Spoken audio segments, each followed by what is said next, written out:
Hi everyone, nice to meet you. My name is Rafa. I'm starting a new project here in Rafas Conversation Club channel.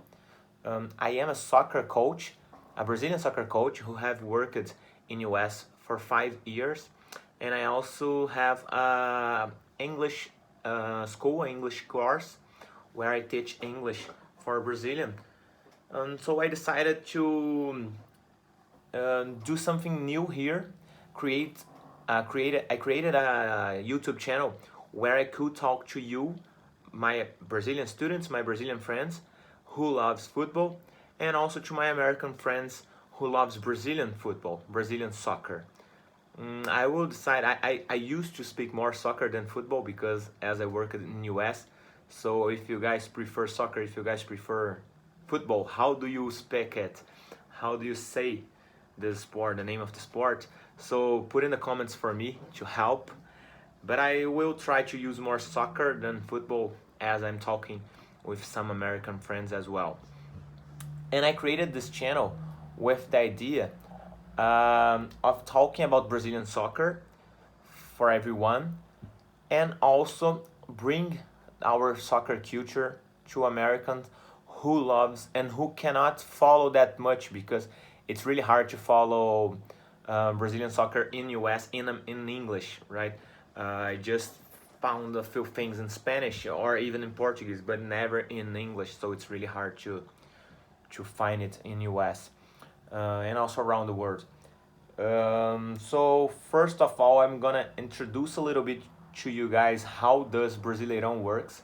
This video will be more about Brasileirão, the first round that just started last weekend. I will talk a little bit about each game, but first of all, I will just explain how does it work. It is really look like Premier League. We have 20 clubs. Everyone plays each other twice, one at home, one away. So the first four go to Libertadores. That's our biggest continental tournament. The fifth and the sixth goes to pre-Libertadores, so they can go into Libertadores later if they win their games. Also, we have from 7th to 12th Sulamericana. That is our second biggest tournament.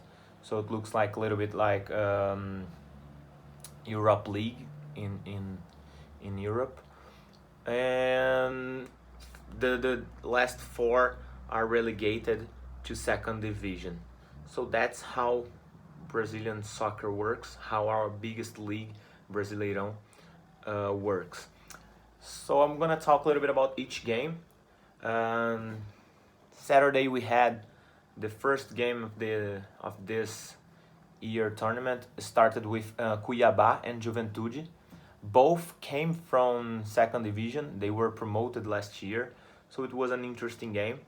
Cuiabá was playing at home and they were debuting in first division. They never played first division before, so it was an interesting game to watch. But it was a little bit surprising. I was expecting for a Cuiabá victory because of this, and also because their coach, who was in his ninth game, but he had so far 7 victories and only 1 draw. He was unbeatable so far, and they actually so far no, they are still unbeatable, and they draw the game. It was an interesting game, a lot of goals. But what happens after the game, that was the most weird and unexpected thing. He was fired in the locker room, so no one was expecting it, and I still don't know what happened. No one knows. There are a few talking about what could happen, but no one knows actually the truth. Just after that, we had Bahia and Santos. Bahia won by 3-0. It was a really good game, a lot of goals, and Bahia played really good. Santos has a new coach for not longer than 1 month, so Fernando Diniz is starting a new job, a new work, a new project with Santos. And Bahia did a great game at home, interesting victory, and good good game to watch. And after that, in the at night, we had São Paulo and Fluminense. It was a good game, but 0-0, no goals for us. And I mean, Fluminense had a good opportunity. Fluminense missed the penalty. Nene missed his penalty. So good game to watch and interesting.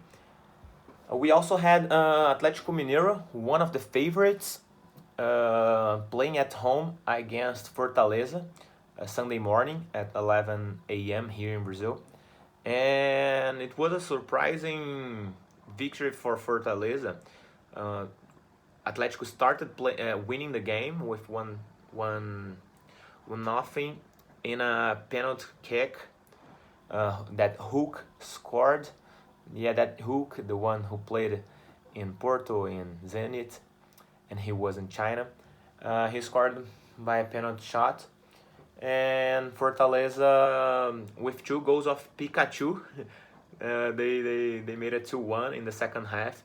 It was a great game, interesting match to watch just in the, already in the morning, to wake up and watch a good game. It's always good. In the afternoon, we had Flamengo and Palmeiras, 2 of the favorite teams. Flamengo won the last 2 tournaments, and Palmeiras is the actual Libertadores champion. Interesting game. Really tactical and a lot of good things to watch. Probably the most interesting game to watch in tactical aspects. Flamengo won by 1-0, playing at home. The game was at Maracanã, and good start for Flamengo, beating probably the biggest rival so far, the strongest rival for this tournament, for this championship. At the same time, we had Ceara and Grêmio, 3-2 to Ceara.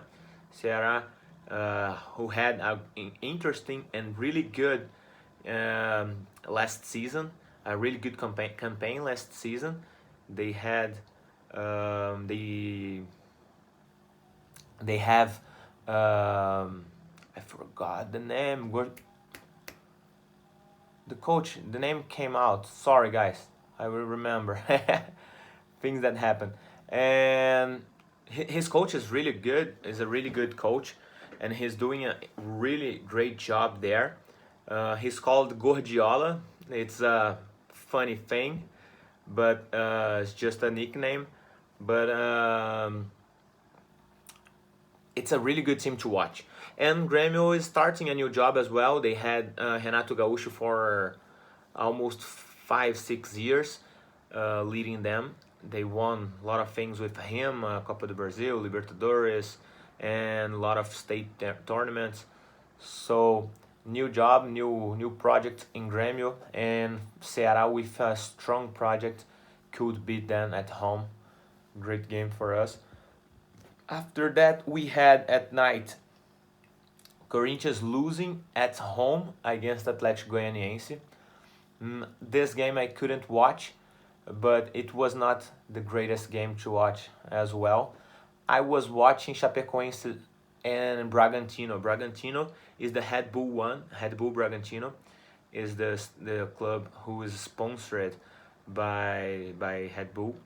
And they beat Chapecoense away by 3-0, and they are the leader of the tournament, of course, joining with Bahia, who also won by 3-0.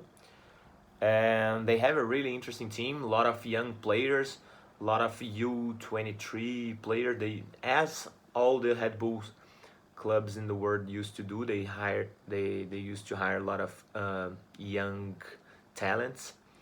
So if you guys wanna follow some interesting players who can join MLS or even Europe later, you guys can really follow them. It's a really interesting and really great team to watch. We also had Atlético Paranaense, who won 1-0 América Mineiro.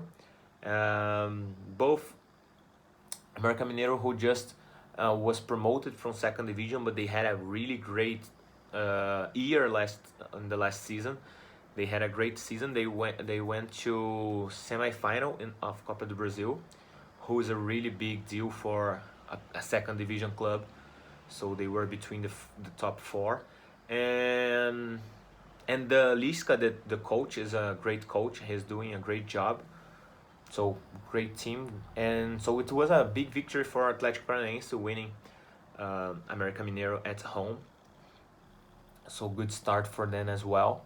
And the last game of the first round, we had Inter and Sport Sunday night, and it was a 2-2. Really, not, it was not the most interesting game, but really quick, really fast, a lot of things happening. I don't know if it was the most tactical, interesting game, but it was a really good game to watch because of that. A lot of shots to both sides and a lot of goals. And Inter is one of the biggest favorite, is one of the strongest favorite here. They will be probably in the top 5. So not a good start for them, having a draw at home. And after the first round, we have the table with Bragantino and Bahia leading the tournament with 3 points and 3 goals scored. So they have the best goals scored in the table. Ceara and Fortaleza are following them in the G4. Clubs who we imagine here in Brazil that would be the favorites, just Flamengo won their game. If we say that people are putting São Paulo, Atlético Mineiro, Flamengo, Palmeiras, maybe Grêmio and Inter, maybe the top 6. Flamengo was the only one who won their game. So it's a good round for Flamengo, because not just because they won, but also because the other results were interesting for them. It was a good starting for Flamengo in this first round. And that was our first round. Good to talk to you a little bit. That's my first video. I hope you guys keep following, like, and help me to understand more how does YouTube works. Make better videos and be more natural. Talking about my passion, that is soccer, as you can see around here, what I work with, and also bringing our culture, our soccer passion from Brazil to US, from Brazil to all over the world. Okay, if you guys really want, we just had the Libertadores tournament. They did the next round after group. We're gonna have a few games that I can talk about during the week, and today we're gonna have Copa do Brasil games, a lot of matches today that I can also talk about. So I would try to make it a project who I can record at least 2, 3, maybe even 4 videos per week. Help me to sharing my video to grow up, to evolve, and to make it a really good project for us. Okay, guys? So see you. Follow us down here. Give me your like and help us to grow. Bye bye. See you.